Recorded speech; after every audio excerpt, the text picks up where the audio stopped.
Traffic গাড়ি যে রোটারে সর্বশ্রেষ্ঠ সেরা বাংলাদেশের বিখ্যাত একটি গাড়ি, সেটা হচ্ছে ট্রাফিক গাড়ি। এটার সাথে রোটারের সাথে তুলনা অন্য কোনো গাড়ি করাই যাবে না।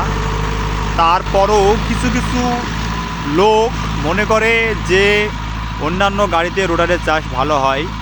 আমি মনে করি তাদের হয়তো সাধারণ কোনো জ্ঞান নেই, এজন্য হয়তো বলে। কারণ প্রত্যেকটি গাড়ি তাদের নিজস্ব ক্ষমতায় চলে।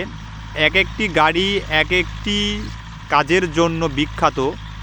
তবে চাষ কাজের জন্য ট্রাফিক গাড়ি খুবই উন্নত এবং পাশাপাশি এ গাড়ির একটা জিনিস ভালো, সেটা হচ্ছে রোটারের সাথে এ গাড়ির তুলনা অন্য গাড়ির সাথে করাটা একদমই বোকামো ছাড়া আর কিছু নয়।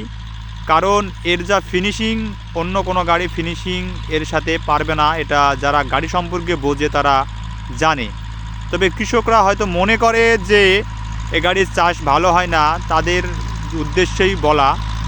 আর গাড়িগুলো অনেক ভালো একটি গাড়ি, আমি কয়েক বছর ব্যবহার করছি, এর মানও অনেক উন্নত। তবে প্রত্যেকটি গাড়ির প্রত্যেক ধরনের এর ক্ষমতা এবং কাজের দক্ষতা, তবে এ গাড়ির দক্ষতা ভিন্ন এবং অন্যান্য গাড়ির কাজের দক্ষতাও ভিন্ন। তাই কোনো গাড়ি মানে যে কোনো গাড়ির সাথে এক গাড়ি আরেক গাড়ির সাথে কম্পেয়ার এবং মানে মিল করাটা ভুল হবে। কারণ প্রতিটি গাড়ি প্রত্যেকটি কাজের জন্য বিখ্যাত।